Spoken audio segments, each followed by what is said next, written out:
요한복음 7장 37절에서 39절 말씀입니다. 요한복음 7장 37절에서 39절 말씀 제가 읽겠습니다. 명절 끝날 곧 큰 날에 예수께서 서서 외쳐 이르시되 누구든지 목마르거든 내게로 와서 마시라. 나를 믿는 자는 성경의 이름과 같이 그 배에서 생수의 강이 흘러나오리라 하시니 이는 그를 믿는 자들이 받을 성령을 가리켜 말씀하신 것이라. 예수께서 아직 영광을 받지 않으셨으므로 성령이 아직 그들에게 계시지 아니하시더라. 아멘. 자, 오늘 이 밤에도 은혜를 사모하여 나오신 여러분들 한 가지 질문으로 말씀을 시작하겠습니다. 여러분들을 행복하게 하는 게 뭡니까? 여러분은 뭐 때문에 행복하고 뭐 때문에 불행합니까? 예수님이시죠? 선뜻 그렇게 대답하시기는 좀 곤란하신 분도 있으십니까? 물론 당연히 그래야만 되겠다고 생각은 하지만 아직도 예수님 때문에 행복하고 다른 어떤 것들은 이제 더 이상 상관이 없고 예수님 한 분이면 충분한 아직 그런 믿음은 아닙니다. 돈도 좀 있어야 되겠고 몸도 좀 건강하면 좋겠고 남편도 좀 덜 속색이면 좋겠고 아내가 내 마음에 좀 들게 해주면 좋겠고 아이들이 말 잘 듣고 공부 잘하면 좋겠고 좀 집도 좀 큰 집으로 가면 좋겠고 차도 좀 괜찮은 차 좀 사면 좋겠고 자꾸 이런 마음이 예수를 믿는데도 자꾸 그런 마음이 들고 있다면 그러면 오늘 정말 그 문제를 가지고 기도해야 합니다. 내가 예수 믿고 있다고 생각하는 것은 교회만 다닌 거지 아직 진짜 예수를 믿은 게 아니기 때문에 그렇습니다. 예수를 믿었는데도 그렇게 되는 것은 말이 아닙니다. 예수를 믿으면 어떻게 된 게 예수를 믿는 거냐? 예수님 한 분이면 충분해요. 내 행복의 이유는 예수님 그분뿐이에요. 더 이상 무슨 뭐 소유나 사람에게 내가 행복을 구하지 않아요. 이것이 오늘 이 밤에 우리의 이제 말씀의 주제고 또 기도 제목입니다. 한 시간 뒤에 우리가 이제 개인 기도 시간을 갖게 될 텐데 예수님 한 분이면 정말 충분하구나 마음에 확신이 오고 또 그렇게 뜨겁게 기도할 수 있는 역사를 하나님께서 성령으로 그 일을 이루실 줄 믿습니다. 여러분 모두가 다 그렇게 되기를 축복합니다. 어제 그 성결교회 목사님들 모임이 있었는데 거기 영성일기 강의를 해달라고 하셔서 성결교 목사님들 모임에 갔었습니다. 근데 하나님이 저도 그분들에게 강의를 하러 갔지만 저에게 말씀 하나를 저에게 분명하게 주시려고 그 모임에 가게 하신 것 같았어요. 개회 예배 때 그 모임을 주관하시는 목사님께서 설교를 하시면서 성경 본문을 하나 택하셨습니다. 예레미야 2장 13절입니다. 내 백성이 두 가지 악을 행하였나니 곧 그들이 생수의 근원되는 나를 버린 것과 스스로 웅덩이를 판 것인데 그것은 그 물을 가두지 못할 터진 웅덩이들이니라. 이 말씀을 하시면서 지금 우리 목회자인 우리들이 생수의 근원이신 예수님을 버리고 우리를 절대로 만족시킬 수 없는 그런 터진 웅덩이라는 것은 물이 가두어지지 않아요. 물 가두려고 웅덩이를 팠는데 그 웅덩이가 터져 있어요. 그러니 뭐 물이 담길 수가 없죠. 그런데 그런 터진 웅덩이를 파느라고 생고생을 하는 생수의 근원이신 하나님은 버리고 터진 웅덩이를 파고 있는 꼴이 우리 꼴이다. 그런 말씀을 하시는데 제 마음속에 정말 성령께서 바로 너가 이 문제를 가지고 성도들과 또 목회자들과 중국 교회와 일본 교회와 세계 열방을 일깨우라고 하시는 것. 그 사실을 너무나 강하게 하나님이 주셨습니다. 우리에게 두 가지 죄가 있는데 하나는 생수의 근원이신 예수님은 버리고 터진 웅덩이를 파고 있는 것. 이것이 우리들이 가지고 있는 문제의 결정적인 원인입니다. 많은 분들이 자기가 생수의 근원이신 예수님을 버린 줄을 몰라요. 교회 열심히 다니니까, 또 이렇게 성령 집회도 나와서 기도하니까, 아니, 내가 무슨 생수의 근원이신 예수님을 버렸겠어, 그렇게 생각하는 것 같습니다. 생수의 근원이신 예수님을 내가 버렸는지 붙잡았는지는 예수님 때문에 만족하냐 행복하냐 그걸 물어보면 돼요. 아, 내가 예수님만으로는 만족하기가 아직은 그래요. 내가 생수의 근원이신 예수님을 버린 겁니다. 그리고 터지는 웅덩이를 내가 지금 파고 있는 거예요. 돈도 좀 모아야 되겠고, 돈이 있어야 살죠. 그리고 인간관계도 잘 맺어서 어떻든지 도움을 좀 얻어보려고, 어떻든지 조금 큰 집, 좋은 차 사려고 터진 웅덩이를 파고 있는 겁니다. 하나님의 답답함이 거기에 있는 거예요. 어떤 목사님이 어릴 때 그렇게 공부가 하기 싫더래요. 뭐 꿈이 없죠. 어린아이가 공부를 해야 되는데 공부가 하기 싫으니까. 근데 어느 날 이소룡 영화를 봤답니다. 완전히 빠졌어요. 그래서 온 방에 이소룡 사진을 붙여놓고, 저 이소룡처럼 내가 저런 몸이 좀 돼야 되겠다. 그래서 열심히 운동을 했대요. 이게 터진 웅덩이에요. 다 여러분 이해되죠? 그 어린아이가 꿈이 이소룡 같이 되는 거예요. 이소룡처럼 그렇게 정말 몸이 그렇게 딱 균형이 잡히고 그런 멋있는 몸을 내가 가져야 되겠다. 그렇게 살았으니 무슨 제대로 된 진학을 했겠습니까? 나중에 대학을 가지 못하고 그렇게 지내다가 어느 날 뉴스를 이렇게 보니까 대학 캠퍼스가 이렇게 소개가 되고 있어요. 거기 대학생들이 거기서 이렇게 오고 가는 모습을 보여주는데 너무 부럽더래요. 제일 부러운 것은 그 넓은 잔디밭에 거기에 앉아서 책을 보는 그 모습이 그렇게 부럽더래요. 그래서 그때부터 어떻든지 나도 대학 들어가서 저 잔디밭에 앉아서 책 봐야 되겠다. 그게 이제 꿈이었어요. 그리고 열심히 공부를 해서 대학을 들어간 거예요. 자, 잔디밭에 앉아서 책 보는 것이 바로 터진 웅덩이에요. 여러분 혹시 대학 다녀보신 분 있는지 모르겠지만 잔디밭에 앉아서 책 보신 적 있습니까? 화보에나 나오는 거예요. 그렇죠? 카페에 앉으면 모르겠지만 잔디밭에 앉아서 책 볼 우리나라 거의 그런 분위기의 곳이 없어요. 거의 잔디밭에 들어가지 마시오 이렇게 해요. 대부분 사람들이 그렇게 살아요. 우리 예수 믿는 우리도 마찬가지예요. 터진 웅덩이만 파고 살고 있는 겁니다. 생명의 생수의 근원이신 예수님은 사실은 버렸어요. 예수님으로 만족이 안 돼요. 예수님이면 충분하지 않아요. 예수님 그분이 내 행복의 이유 아니에요. 예수님 믿어요. 교회는 다녀요. 기도도 해요. 그러나 내 마음에 나를 행복하게 해주는 것은 돈이에요. 사람이에요. 성공이에요. 직장이에요. 오늘 이 시간에 여러분이 여러분 자신을 참 정직하게 하나님 앞에 내놓아야 됩니다. 이와 같은 시간에 하나님 앞에 정직하게 나오지 못하면 나중에 하나님 앞에 가서야 내 진짜 모습을 드러내게 됩니다.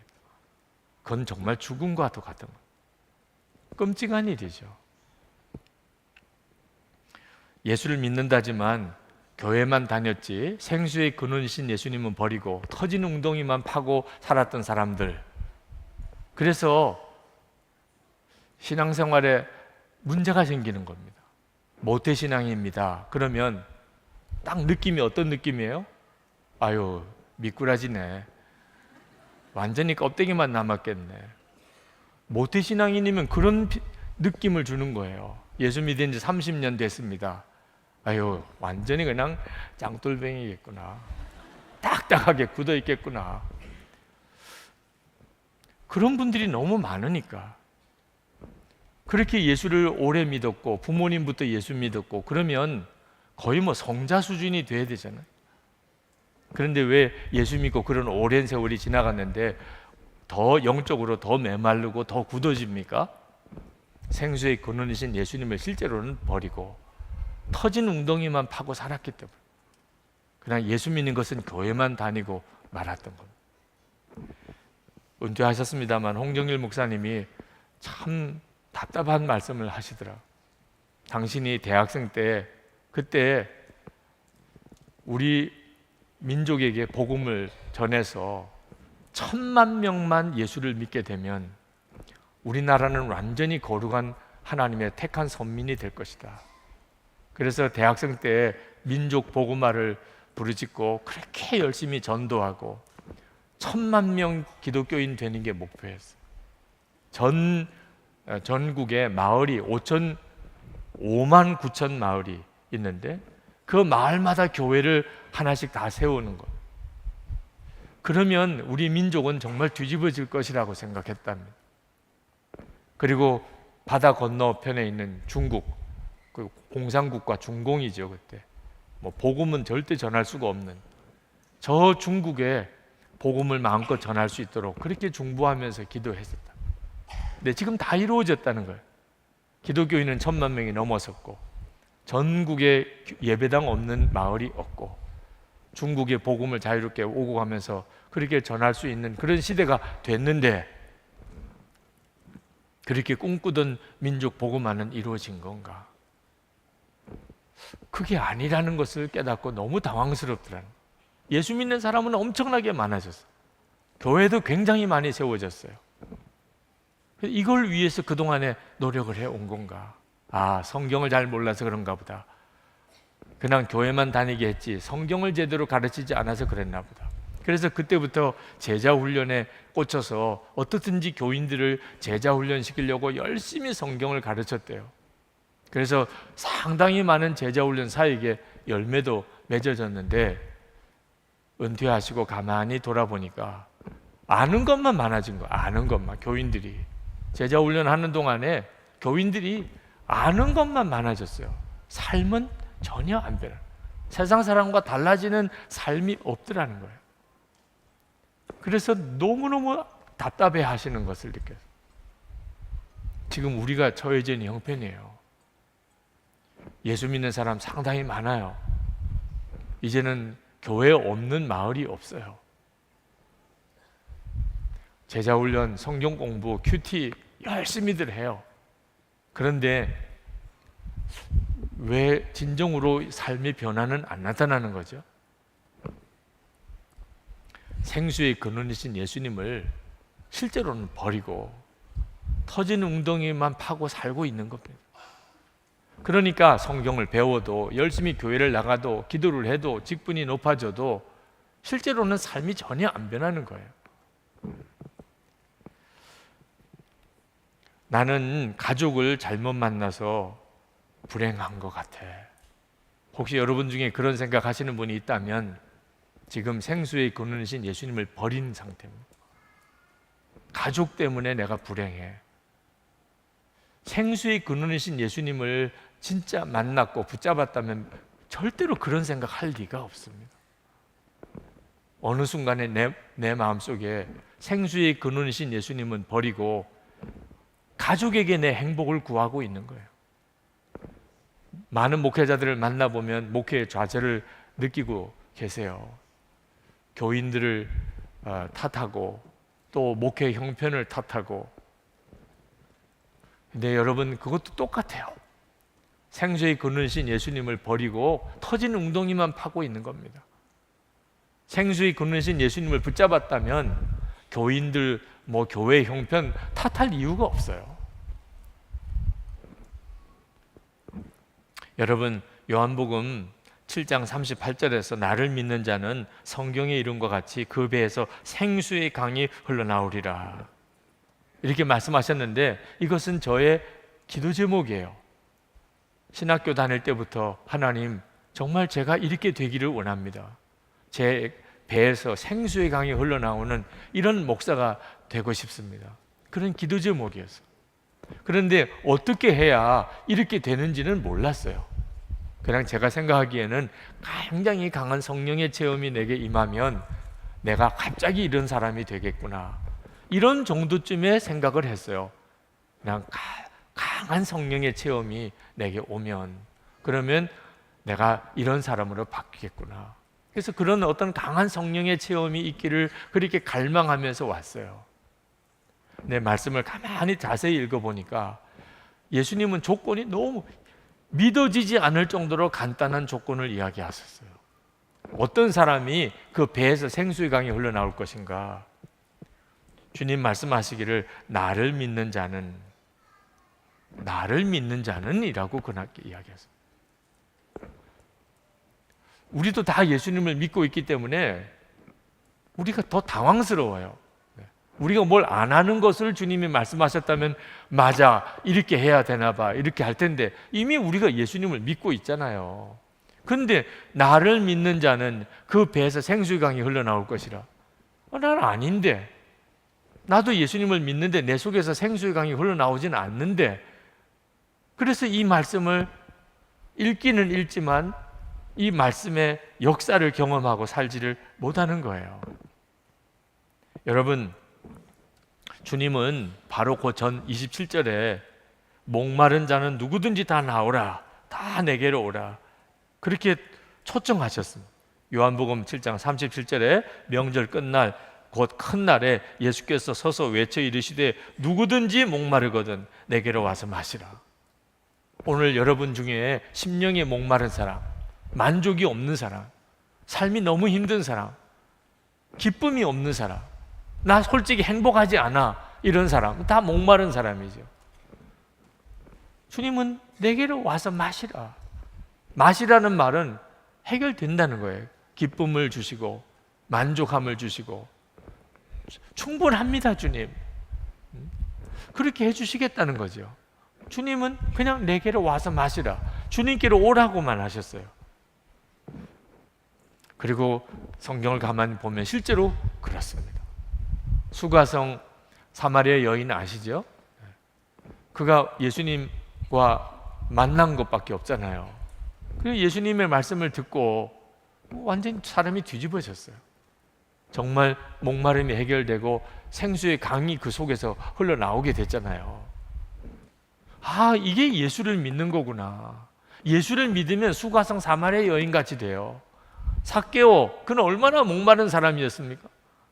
오죽했으면 그가 뽕나무에 기어 올라가서 예수님 얼굴이라도 한번 보려고 했겠습니까? 근데 예수님께서 그 삭개오를 보시고 그 이름도 불러주시고, 그리고 삭개오의 집에 그날 유하겠다고 말씀하시고 삭개오가 완전히 뒤집어졌잖아요. 삭개오는 정말 목마른 심령으로 예수님께 나와서 주님 만나고, 그리고 인생이 완전히 뒤집어졌어요. 목마름 해결되고 생수의 강이 터졌죠. 그가 수많은 사람들에게 자기 재산 다 나눠줬잖아요. 야, 그런데 왜 나는 이게 안 되지? 여러분, 우리가 아직 예수님께로 나아가지 않고 있는 겁니다. 오늘 이 시간에 여러분이 나는 오늘 예수님을 구하나, 아니면 하나님 몸 고쳐주세요, 우리 가족들 좀 어떻게 해결해 주세요, 우리 애 좀 변화시켜 주세요, 이번에 하는 일 좀 잘 되게 해주세요. 우리에게는 여러 가지 문제가 있을 수 있지만, 그러나 우리가 원하는 것은 딱 한 분이에요. 예수 그리스도예요. 근데 안타깝게 주님 앞에 나와서 주님을 구하는 분들이 드물어요. 그가 정말 구하는 것은 따로 있어요. 마음으로는, 영적으로는 생수의 근원이신 예수님을 버리고 터지는 웅덩이만 계속 파고 있는 것. 예수님은 그 웅덩이 파는데 도움이 되는 분이실 분이에요.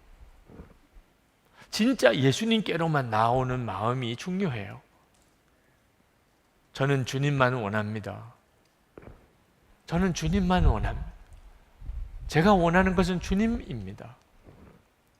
그렇게 하라는 거예요. 나를 믿는 자는 내게로 와서.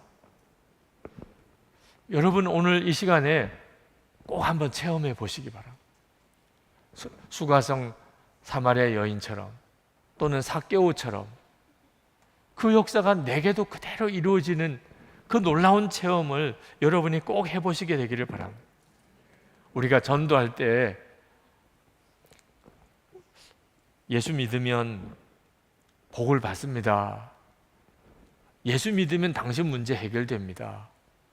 예수 믿으면 그러면 가정이 천국같이 됩니다. 예수 믿으면 그러면 당신의 삶이 부유하게 될 것입니다. 그렇게 전도하게 되어 예수 믿으면 뭔가 좋은 일이 생긴다는 이야기를 해주어서 예수를 믿게 하고 싶은 그런 마음이 일어나요. 전도를 하다 보면. 근데 솔직히 좀 정직할 필요가 있어요. 진짜 예수 믿으면 그렇게 다 잘 됩니까? 오히려 예수 믿고 난 다음에 어려움 겪는 이들이 많습니다. 증인 나와보라고 그러면 거의 다 나올 거예요. 네. 나 예수 믿고 너무 어려웠어요. 예수 믿고 가정 안에 분란이 생기고, 내가 예수 믿고 직장에서 말할 수 없이 어려움을 겪고, 내가 예수 믿고 난 다음에 인간과 깨지고, 예수 믿고 난 다음에 시련도 얼마나 많이 오는지, 예수 믿고 난 다음에 진짜 모든 게 다 잘 됩니까?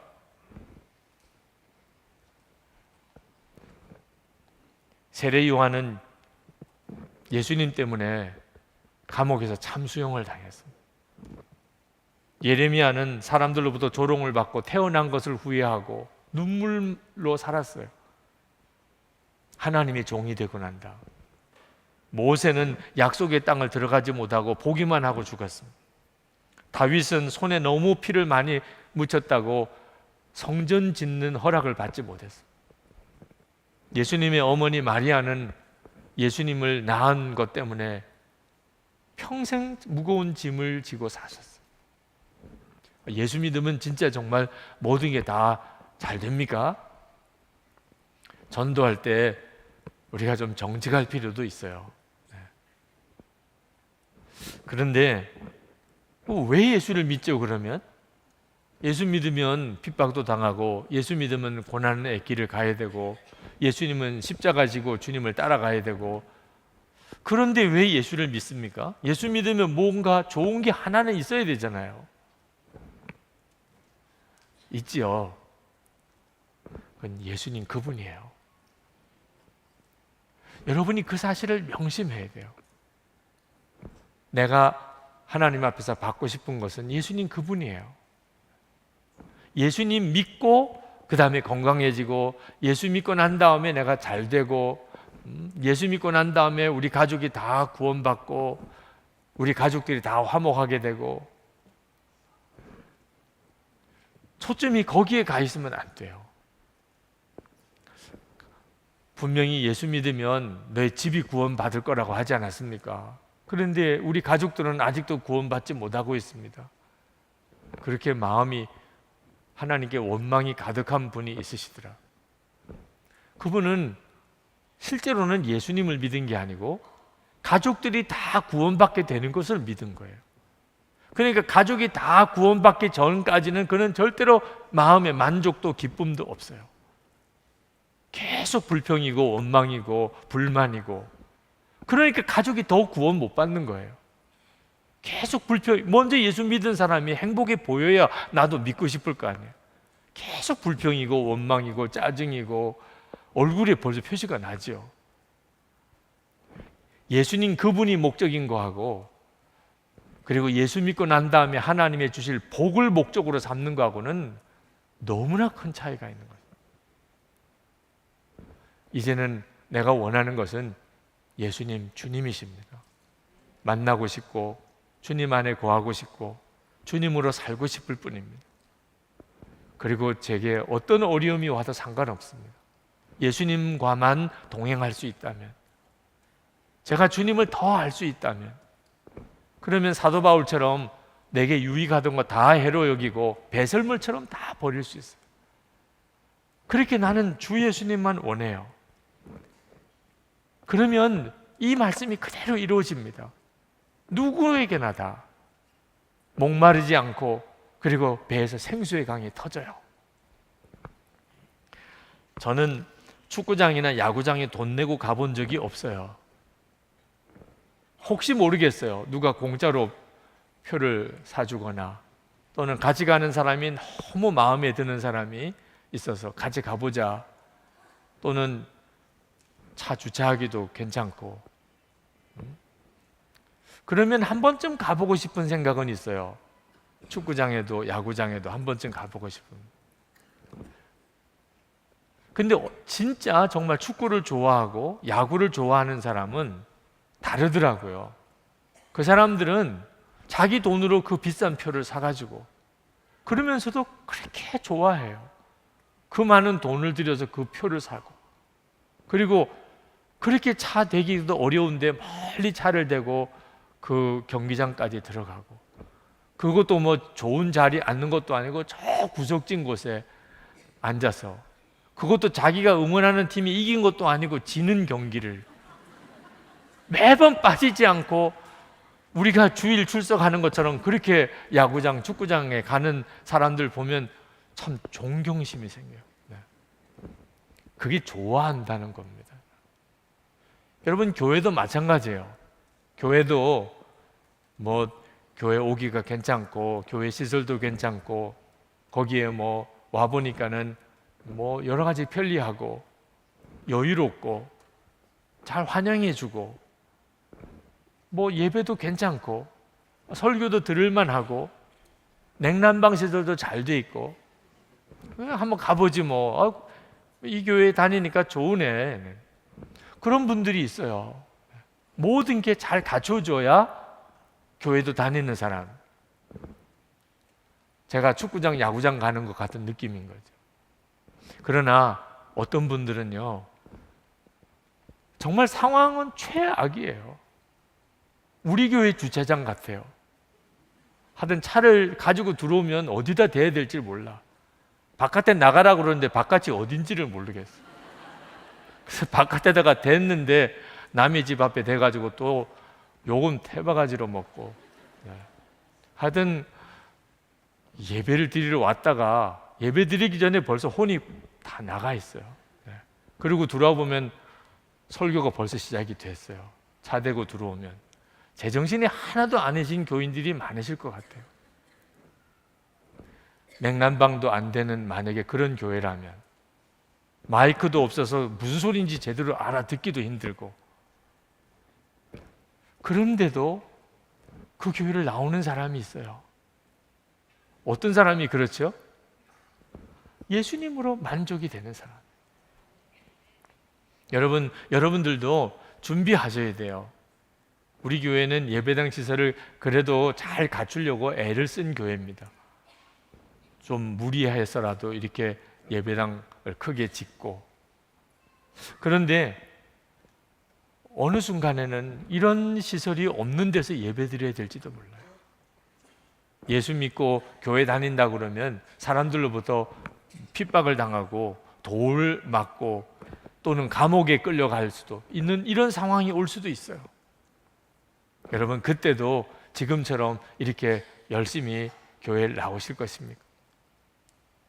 예수님이 좋으면, 예수님을 정말 만나면 그렇게 돼요. 그런데 예수님 아니고 예수 믿으면 이렇게 된다더라라고 하는 것에 매여서 교회를 다니는 사람은 다 떠나요. 예수 믿으면 고생스러워. 예수 믿으면 이건 순교를 당해요. 예수 믿으면 다 손해봐요. 내가 왜 예수 믿어? 그는 아직도 예수님을 모르는 거죠.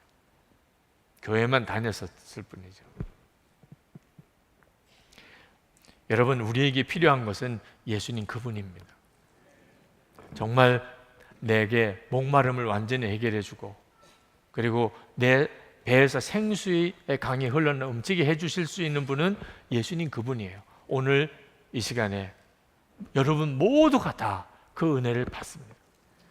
만약에 여러분의 재정적인 문제가 해결이 돼야 되고, 여러분의 병이 고침을 받아야 되고, 여러분의 어떤 막혀있는 길이 열리게 되고, 여러분이 기도하는 기도에 어떤 응답이 분명히 와야 되고, 오늘 무슨 성령의 은사 체험을 해야 돼, 그것 이루어져야 내가 오늘 은혜 받았구나 이렇게 되시는 분들이라면 오늘 은혜 못 받고 갈 수도 있어요. 기도는 열심히 해도 해결 안 되고 돌아갈 수도 있어요. 그런데 예수님 그분을 만나고 싶어요. 나는 주님께 왔어요. 오늘 이 일에 자격이 없는 사람 한 사람도 없어요. 우리 주님이 너는 오늘 왜 왔냐? 그런 분 한 사람도 없어요. 여러분 모두가 다 요한복음 7장 37절의 말씀 그대로예요. 누구든지 목마르거든 내게로 와서 마시라. 그렇게 되기를 축복합니다. 그런데 한 가지만 더 말씀을 드리고 기도하려고 합니다. 생수의 강이 내 속에서 터져 나오는 일에는 한 가지 조건이 더 필요합니다. 프랭크 루박 선교사가 쓴 권능의 통로라는 책에 보면 우리 영혼에는 두 개의 문이 있다고 그랬습니다.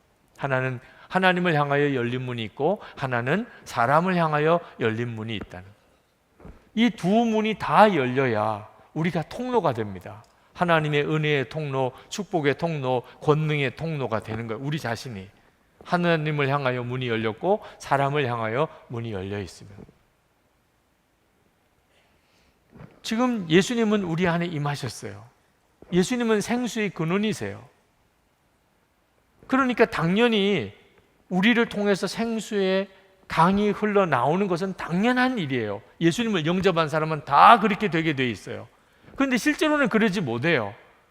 분명히 예수님, 생수의 근원이신 예수님이 내 안에 임하셨어요. 그런데 내 배에서 생수의 강은 흘러나오지 않아요. 왜 그렇죠? 때가 안 돼서 그런 겁니까? 하나님이 역사를 안 해주셔서 그런 겁니까? 도대체 뭘 어떻게 해야 그런 일이 일어나는 거죠? 프랭크 루박 선교사는 사람을 향하여 문을 열으라.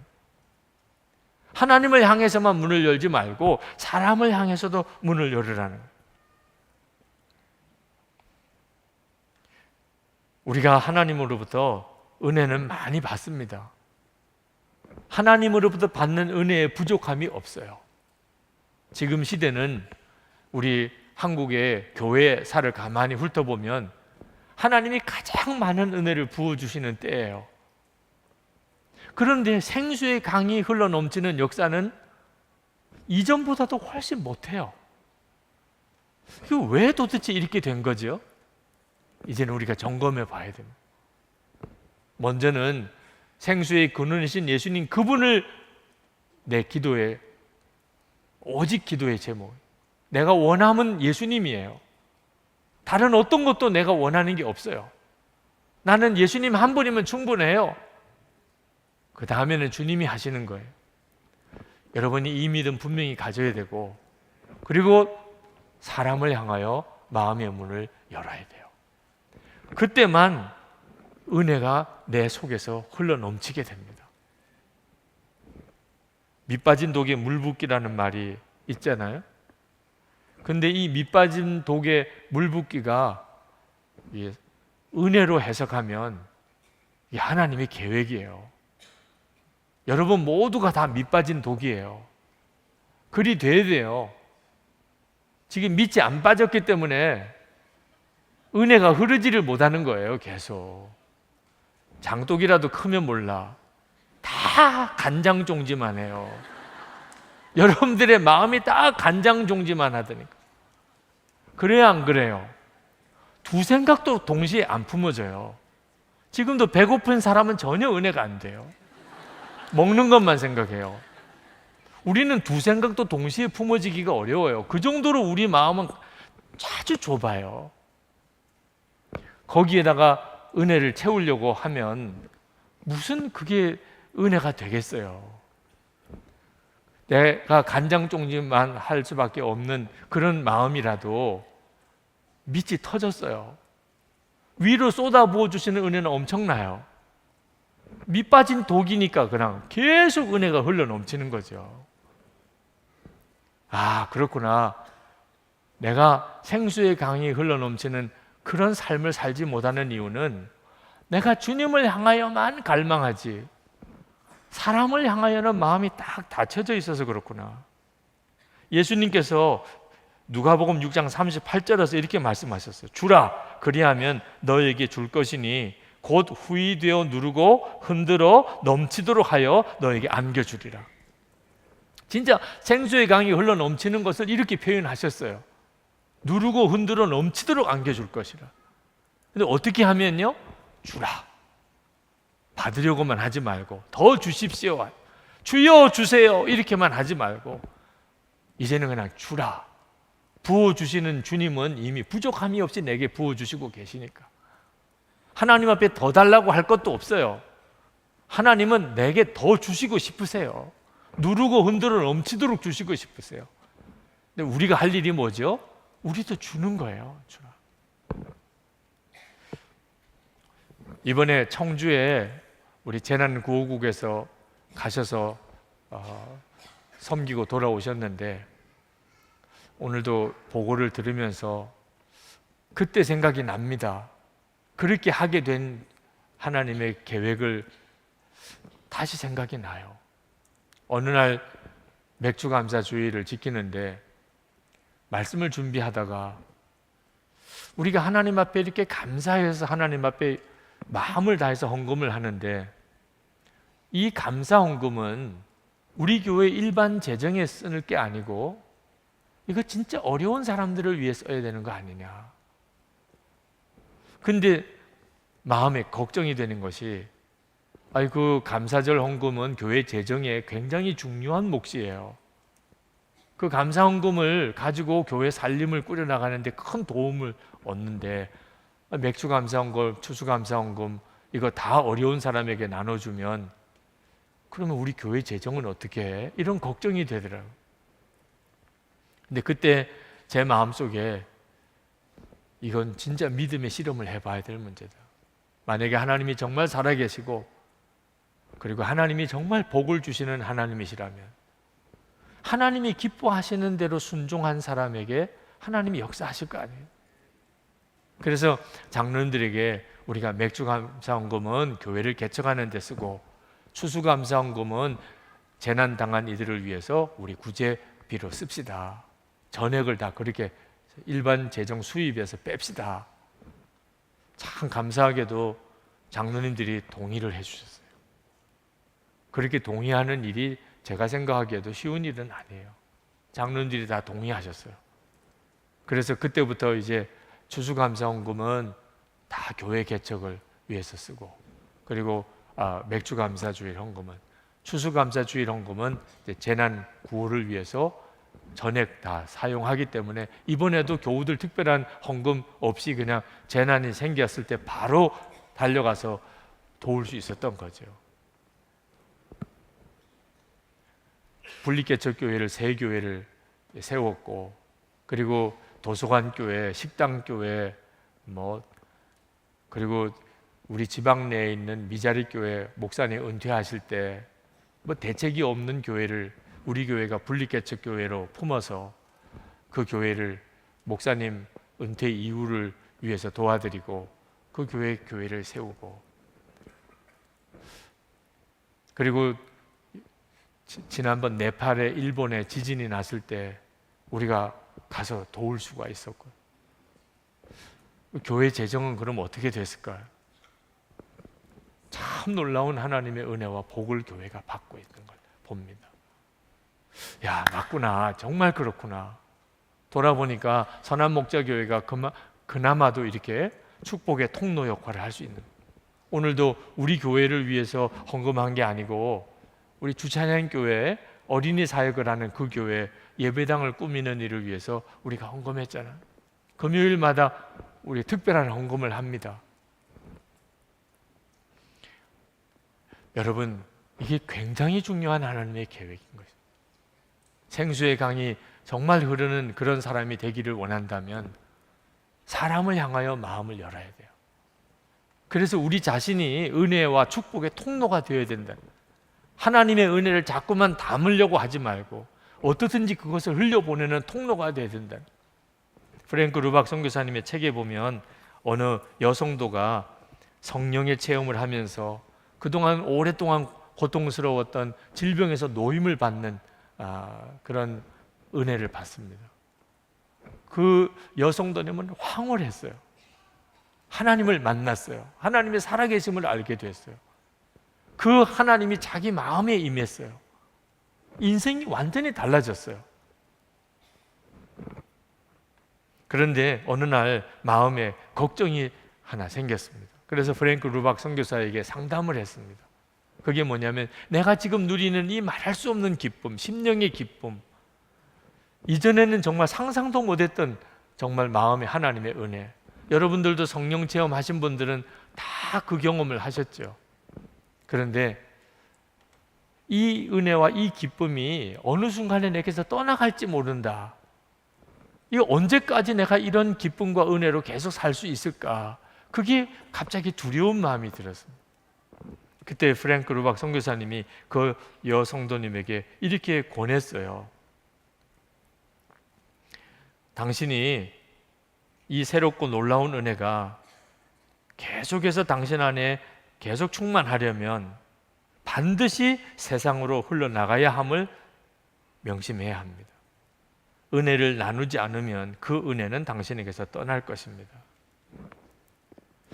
은혜를 받고 나면요, 사람이 말이 많아져요. 그럴 수밖에 없어요. 속에 있는 게 너무 놀라우니까.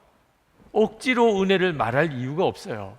그냥 술술술 나와요. 만나기만 하면 자기가 받은 은혜를 이야기하게 됩니다. 은혜 받은 사람의 특징이에요. 그런데 명심하고 있는 것과 아닌 건 차이가 있어요. 내가 이렇게 은혜를 계속 다른 사람에게 증거하고 흘려보내야 된다고 생각한 사람은 그 일을 꾸준히 합니다. 그런데 명심하고 있지 않는 사람은 어느 순간에 이제 말문이 닫혀요. 내가 다른 사람에게 은혜 받는 것을 나누지 않아요. 급속도로 내 마음속에 은혜의 감격이 싹 사라집니다. 우리 주님은 은혜의 주님이에요. 너무나 놀라우신 분이세요. 생수의 근원이세요. 그런데 왜 내게는 그런 충만함이 없지요? 그렇다면 여러분 한번 생각해 보세요. 나는 은혜를 다른 사람에게 나누는 일을 위해서 얼마나 통로 역할을 하고 있는가. 계속 은혜를 받으려고만 생각하지, 내가 다른 사람에게 은혜의 통로 역할을 하려고 입을 열지를 않아요. 다른 사람을 위해서 마음을 열지를 않아요. 그러면 하나님의 은혜는 더 이상 내게 생수의 강이 흐르는 것처럼 역사하지 않습니다. 우리는 조폭이나 깡패처럼 남의 것을 훔치지는 않아요. 뺏어오지도 않고. 그렇지만 우리 속에 이기적인 마음 또는 불편한 것에 대해서 싫어하는 마음, 그것 때문에 다른 사람을 돕지도 않아요. 다른 사람의 어려움에 상관하지 않아요. 괜히 신경 썼다가 부담되는 일이 생길까 봐.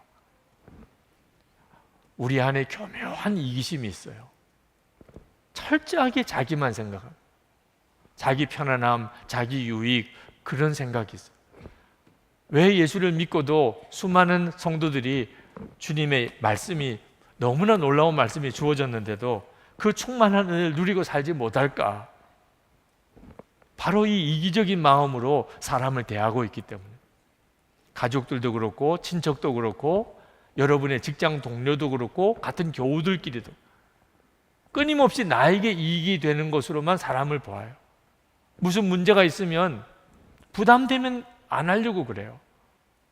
안 한다고 그래서 그 사람이 무슨 죄를 지은 건 아니에요. 남의 걸 뺏은 것도 아니고 그냥 안 도운 것뿐이죠. 수고스러운 일을 안 하는 거지요. 결과가 뭔지 아십니까? 본인 자신이 영적으로 완전히 메말라져. 생수의 강이 흐른다는 것은 성경에서만 읽을 뿐이지 실제로는 전혀 경험하지 못합니다. 프랭크 루박 선교사님이 어느 한 여성도 이야기를 또 하시더라고요. 그분은 굉장히 부유한 사람, 그런데도 오랫동안 병으로 고생해. 굉장히 사람이 교양도 있고 말도 굉장히 점잖고 품위가 있는 사람. 그런데 몸이 아픈 것 때문에 큰 어려움을 겪고 있습니다.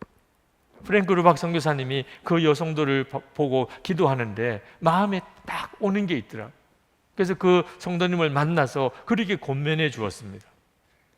당신이 병은 주님께 진짜 맡겨버리고 더 이상 그것 때문에 걱정하지 말고, 당신은 재산이 있는 사람이니까 얼마나 어려운 사람이 많습니까? 그러니 그것 가지고 어려운 사람을 좀 도와보세요.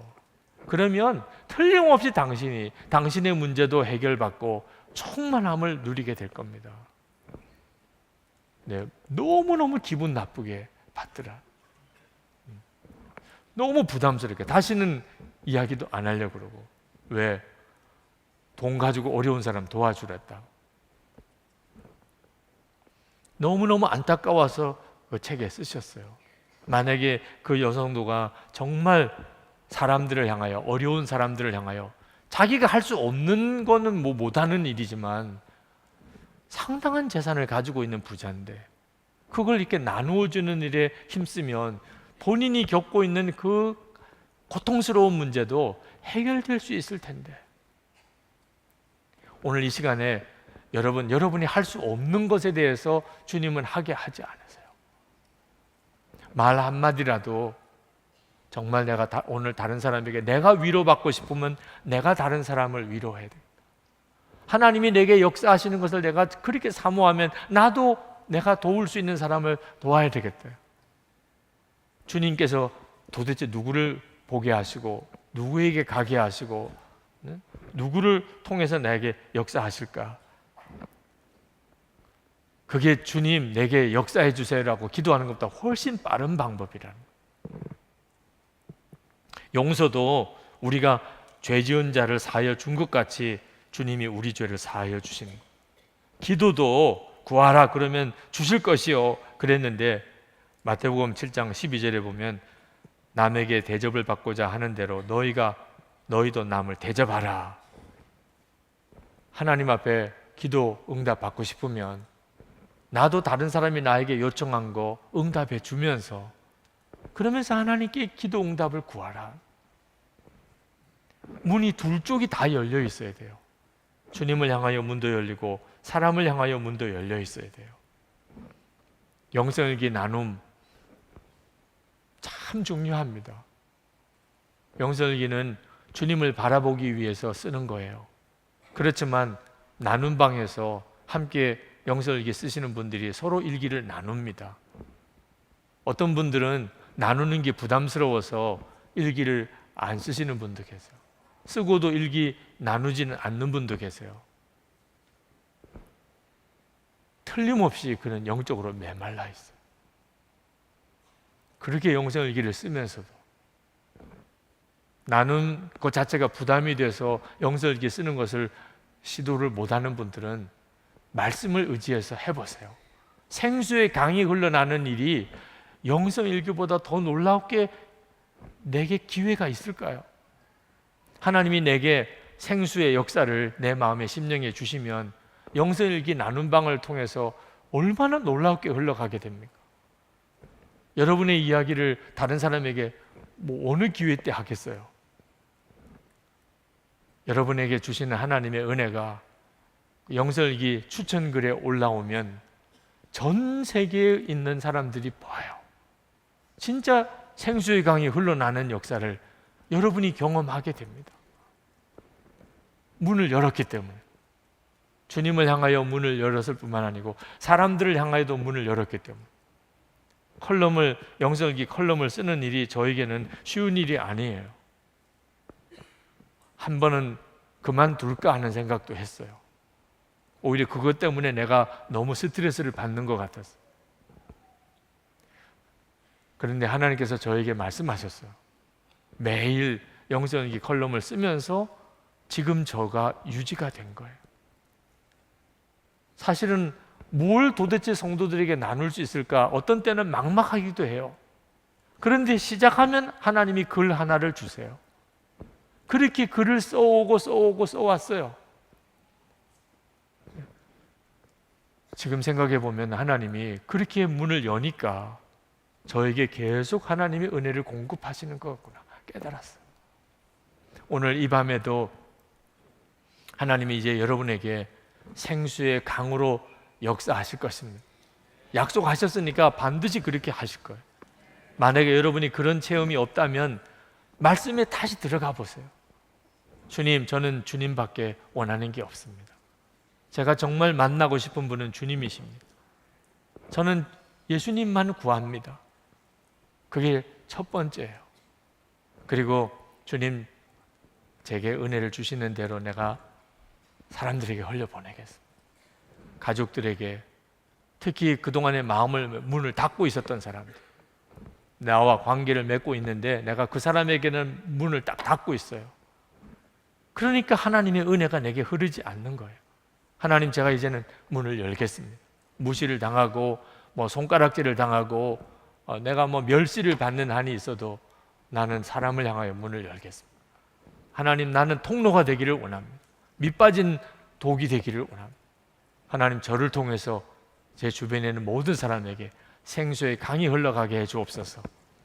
이제 우리 찬송 같이 부르고 3번 우리 말씀을 붙들고 기도하고, 그리고 안수기도 받으실 분들은 늘 하던 것처럼 아랫단으로 내려오셔서 기도를 받으시고, 정말 주님의 은혜를 사모해서 오늘 말씀이 그대로 여러분에게 이루어지기를 갈망하시는 분들 강단에 올라오셔서 기도하시면 좋겠습니다. 우리 힘있게 찬송을 부르고 싶어서 오늘 목마른 내 영혼, 그 찬송을 부르려고 합니다. 우리 박수하면서 뜨겁게 우리 찬송을 같이 부르시겠습니다.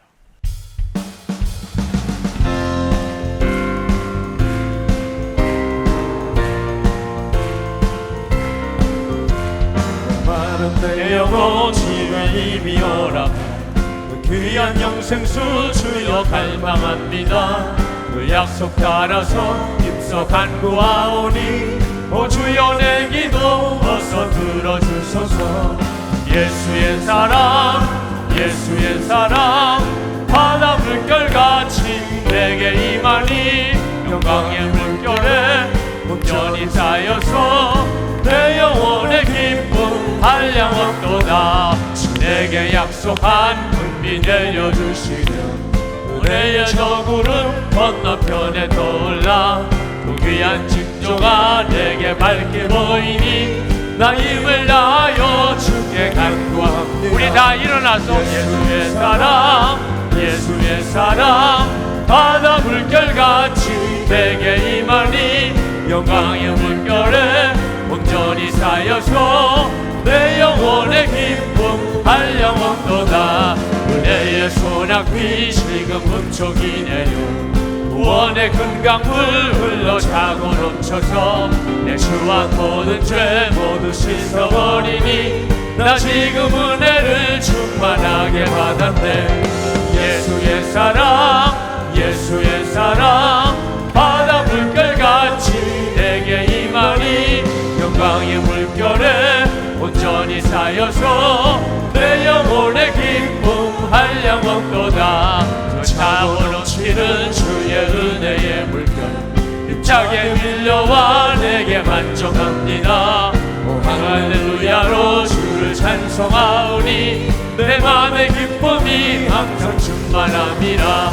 예수의 사랑, 예수의 사랑, 바다 물결같이 내게 임하니 영광의 물결에 온전히 쌓여서 내 영혼의 기쁨 한량없도다. 예수의 사랑, 예수의 사랑, 바다 물결같이 내게 임하니 영광의 물결에 온전히 쌓여서 내 영혼의 기쁨 한량없도다. 만약에 제가 여러분에게 드릴 수 있다면 정말 이 말씀이 여러분에게 이루어지게 해드리고 싶습니다. 생수의 강이 내 배에서 흘러 넘치게 해 주시옵소서. 이 말씀이 내게 그대로 이루어지게 해 주소서. 하나님의 약속의 말씀은 모든 이들에게 다 해당되는 말씀 아닙니까? 예수 그리스도 안에서 저의 삶 속에 이루어지게 해 주소서. 지금 이 시간에 내게 이루어지게 해 주옵소서. 배에서 생수의 강이 흘러나리라. 이 말씀이 이루어지기를 위해서 붙잡고 기도하겠습니다. 주여 한번 부르짖고 기도하겠습니다. 주여! 할렐루야. 하나님, 놀라우신 하나님, 아버지 하나님, 주관하시고 하나님 역사해 주셔서 하나님 사모하며 하나님 갈망하고 하나님 정말 하나님 사모하고 갈망하고 하나님 생수의 강이 흘러나기를 원합니다. 생수의 강이 흘러나기를 원합니다. 하나님 배에서 생수의 강이 흘러나기를, 오 생수의 강이 근원이신 주여, 거기에서 내 안에서 하나님, 내 안에서 하나님 생수의 강이 흘러나기를 원합니다. 아버지 하나님, 하나님의 말씀이시, 하나님의 주의 약속이시니 하나님 우리 가운데 이루어지는 말씀임을 믿습니다. 주님, 이루어지는 말씀임을 믿습니다. 나의 주님, 이루어지는 말씀임을 믿습니다. 아버지 하나님, 말씀이 이루어지기를 원합니다. 변함이 없는 말씀, 신실하신 말씀, 너무나 놀라우신 말씀, 약속의 말씀, 주의 말씀이 이루어지기를 원합니다. 내 배에서 생수의 강이 흘러넘치기를 원합니다. 내 주에 있는 모든 사람들, 사랑하는 가족들, 하나님 교우들, 하나님 모든 이들, 세상의 열방에 있는 모든 이들, 하나님 목말라 하는 모든 이들, 하나님 제 안에 계신 주님 드러나소서. 제 안에 계신 주님 증거되소서. 주님 놀랍게 임하여 주소서. 함께 하시고 역사하시고 주관해 주시기 원합니다. 은혜로우신 주님 원합니다. 놀라우신 주님 갈망합니다. 하나님 역사해 주시기 원합니다. 주님 놀라우신 이 시간에 생수의 근원이신 주 예수님을 구하는 기도를 드리겠습니다. 주님, 제가 이제는 생수의 근원인 주님을 버리지 않겠습니다. 저는 분명히 붙잡겠습니다. 내 세상 성공, 또 내 문제 해결 다 이 시간 내려놓습니다. 제가 원하는 것은 주님입니다. 제가 갈망하는 것은 주님입니다. 생수의 근원이신 주여, 제게 임하여 주시옵소서. 주여 부르짖고 기도하겠습니다. 주여 갈망합니다. 하나님 사모합니다. 하나님의 놀라우신 은혜와 하나님 역사를 우리 가운데 도와주시고 주관하시고 역사하시고 충만하신 아버지 하나님, 하나님 주님을 원합니다. 주님을 갈망합니다. 나의 하나님 생수의 근원이신 주님, 아버지 만족하게 하시는 주님, 충분하신 주님, 주 예수님이시고 주님과 함께 하기를 원합니다. 주님과 동행하기를 원합니다. 주님의 능력으로 살기를 원합니다. 나의 하나님, 나의 아버지 하나님, 나의 아버지 하나님, 이 나의 하나님과 날라 믿으시니 하나님, 이 나의 하나님과 날라시 하나님, 이 나의 날라 믿으시니 하나님, 주 예수님 만나 주여, 그리신 주님, 충만하신 주님, 비밀하신 주님, 모든 것에 다 미신 주님, 우리를 능히 건지시고 살리실 주님, 이기게 하실 주님, 치료하실 주님, 하나님 놀라우신 하나님, 은혜로우신 주님, 감사 찬양합니다. 갈망합니다. 원합니다. 중안해 주시기 원합니다. 하나님 은혜를 더해 주시기 원합니다. 주여 놀라우신 주여, 주여 놀라우신 주여, 주여 놀라우신 주여, 하나님 왜 흘러가야지 대답게 해주셔서. 이 시간에 마지막으로 우리 기도할 때 강단에 올라오실 분들 강단에 올라오시고, 안수기도 받을 분들 안수기도 내려오시기 바랍니다. 여러분 기도할 때 그려보시기 바랍니다. 여러분 속에서 생수의 강이 흘러나오는 것을 주님 그렇게 하소서. 그러나 여러분 그게 도대체 누구에게로 흘러가야 되는지를 붙잡기를 바랍니다.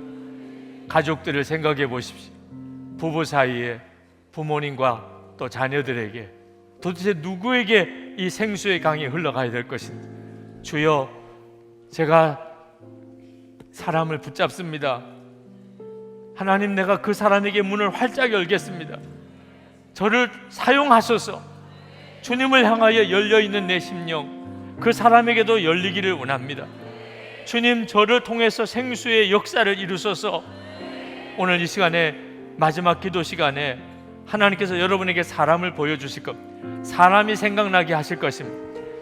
생수의 강이 흘러나갈 바로 그 사람을 생각나게 하실 것입니다. 여러분이 힘을 다하여 구하시기 바랍니다. 내 속에서 생수의 강이 흘러나는 것을 그려보시면서 기도하시기 바랍니다. 주여 3번 부르짖고 기도하겠습니다. 주여! 주여! 주여! 할렐루야. 놀라우신 하나님, 놀라우신 하나님 역사를 찬양한 은혜를 더해주신 하나님, 은혜를 하나님 찬양한 하나님, 오늘 하나님 사랑하는 하나님, 생수의 강이 흘러넘치는 그에게 주셔서 하나님, 누구에게 하나 어떤 사람에게 하나님 가야 될 마음의 문을 활짝 열게 해주셔서 하나님, 주의 은혜, 하나님 축복해 주시고 성경에 놀라운 하나님 그렇게 삼아주시기 원합니다. 하나님 하나님의 사랑의 통로, 하나님 기쁨의 통로, 하나님 그렇게 만들어 주시기를 원합니다. 아버지 하나님 사랑과 사이에 막힌 다 풀어주시고, 사랑과 사이에 묶인 거 다 풀어주시고, 하나님 오늘도 하나님 주의 사랑하는 성도들에게 하나님 주의 은혜의 통로가 되어 하나님 좋은 서울과 성남으로 흩어지게 하여 주시기를 원합니다. 가정마다 흩어지고, 직장에서 일터로 하나님 교회 곳곳에 하나님의 은혜의 강이 흘러가게 되고, 하나님의 은혜의 강이 흘러가기를, 하나님의 은혜의 강이 흘러가기 원함, 은혜의 강이 흘러가기 원함, 은혜의 강이 흘러가기 원함, 은혜의 강이 흘러가기 원함, 은혜의 강이 흘러가기를 원함. 놀라우신 하나님 역사에 사로잡아